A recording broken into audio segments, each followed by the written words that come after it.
Y a esta hora nosotros tenemos aquí en el estudio a Eduardo Páez Pumar, ingeniero civil, miembro de la Academia Nacional de Ingeniería y el Hábitat. Y es que vamos a tratar los desafíos del transporte venezolano. El acceso al transporte público sigue siendo un desafío para más del 80% de la población que no cuenta con medios propios para poder movilizarse, esto según Provea. La ambición de Venezuela de desarrollar el sistema multimodal para el transporte de pasajeros y mercancías tiene por delante, según expertos, dificultades que se deben vencer. Y justamente para eso vamos a hablar con el ingeniero Páez Pumar. Muchísimas gracias por su tiempo, sobre todo lo hablamos ahorita en medio de esta contingencia que nos tocó desde muy temprano y en el que todavía, bueno, estamos bregando para conocer cuáles son los protocolos en las próximas horas.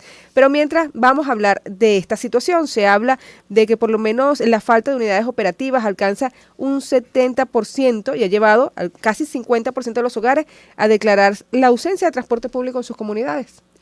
Bueno, en principio creía que íbamos a hablar de la infraestructura para el transporte. Que todos lo vamos a abarcar aquí. Y no de las unidades de transporte en sí. Sí, bueno, de hecho hay que aumentar el número de unidades de transporte público en todas las ciudades, pero creo que hay que ir pensando en qué tipo de unidades modernas se deben empezar a incorporar. Hoy en día hay autobuses híbridos y hay autobuses que son solamente eléctricos. En los países desarrollados, los países, sobre todo los países europeos, hay ciudades que básicamente los autobuses o son híbridos o son eléctricos, ¿no? Entonces nosotros tenemos que, con el compromiso de la Agenda 2030, de los Objetivos de Desarrollo Sostenible, tenemos que pensar en que hay que ir avanzando para sustituir los vehículos que funcionan con combustibles líquidos por vehículos más modernos que no contaminen el ambiente, ¿no? Entonces hay que ir pensando en que no solo sustituir o incorporar flota nueva, sino que la flota nueva sea una flota distinta, no solo reconstruir o reparar parte de las unidades que puedan estar dañadas, sino pensar en unidades de otras características, ¿no? Que se adapte más, bueno, algo complicado justamente, por lo menos hablamos de unidades eléctricas en medio de esta crisis que tenemos nosotros en general de servicio, ¿habría que hacerlas en híbrido en principio? Bueno, para mí lo ideal en este momento es que sean híbridas, ¿no? Las unidades híbridas te permiten rendir mucho más a nivel de gastar menos combustible, porque parte del recorrido se hace con motores eléctricos, ¿no? Y justamente aquejan los transportistas que parte del deterioro de las unidades, además de una falta de mantenimiento que es evidente, porque cuando usted está en la calle, las nubes de humo negras son importantes. También ellos hablan de la mala calidad de la vialidad, de los puentes, de las fallas. Hablábamos justamente de esa infraestructura en un país donde, bueno, se contrajo un 75% entre 2013 y 2021. Sin embargo, son más los ciudadanos que piden calidad en la vialidad y el transporte. ¿Cómo mejorar la vialidad del país? Bueno, básicamente a nivel de transporte interurbano, son convenientes las concesiones para que vía concesión se haga el mantenimiento. Ahora, deberían haber diferentes características de concesiones, sobre todo en las autopistas interestatales.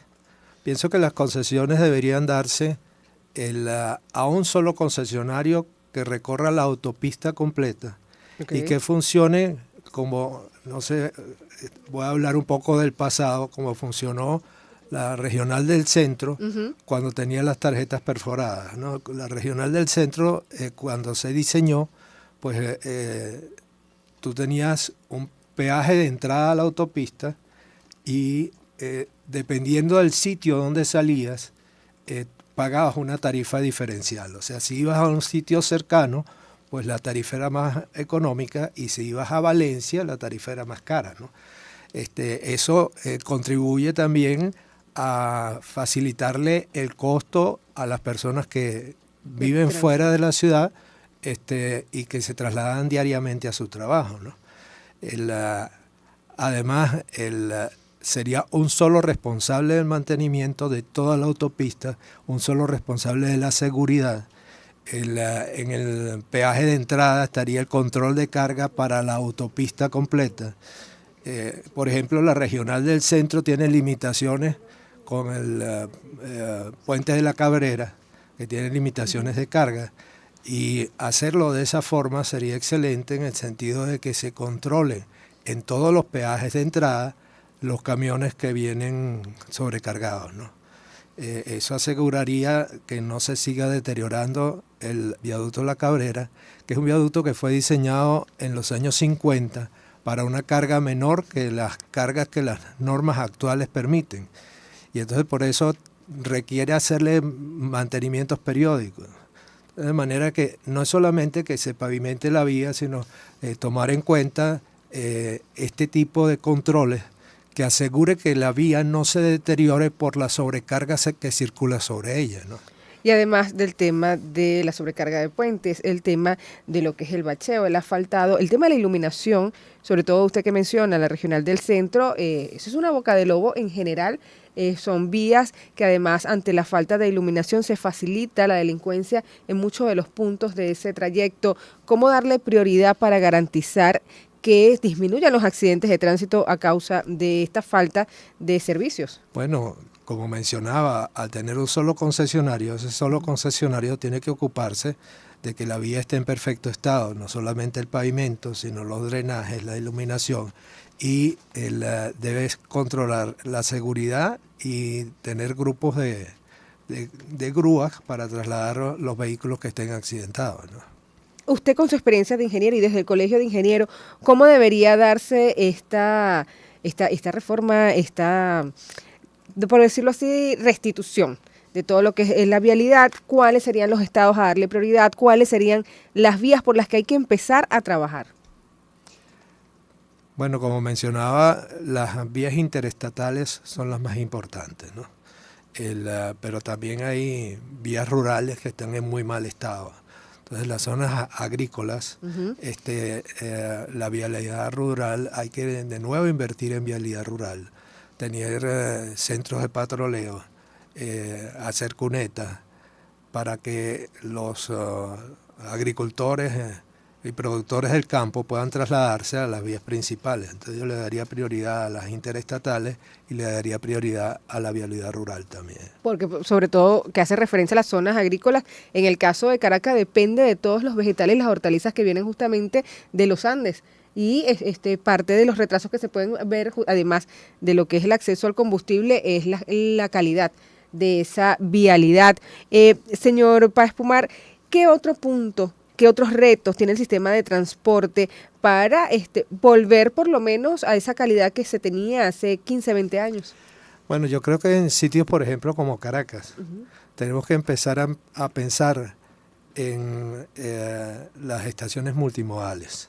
O sea, el metro de Caracas está ligado al transporte superficial con el Metrobús, pero el Metrobús circula a la intemperie, la gente tiene que hacer la cola en la calle.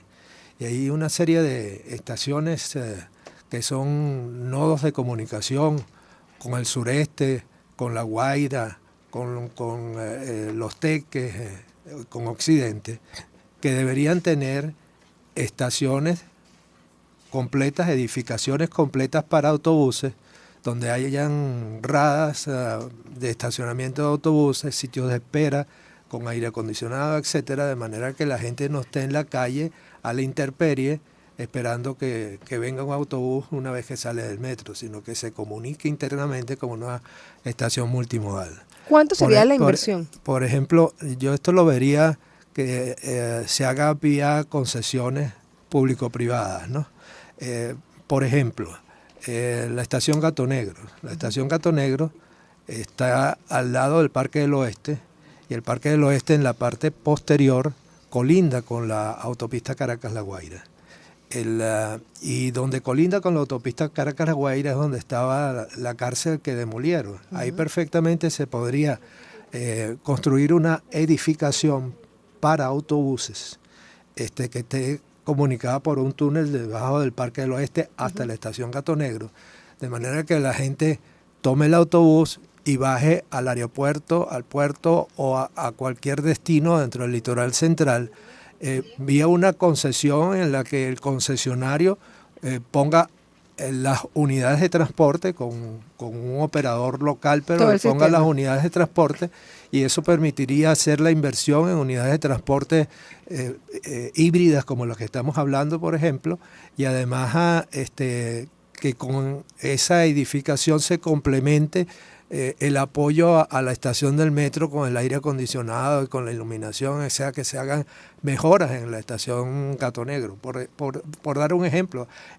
la gente en Gato Negro que baja a La Guaira pasa horas esperando en la calle para poder tomar una unidad de transporte superficial. Finalmente, ya para concluir, ¿sabe si desde la Academia Nacional de Ingeniería se ha consignado algún tipo de propuesta, ya sea a la Asamblea Nacional o al Ejecutivo, sobre estas mejoras?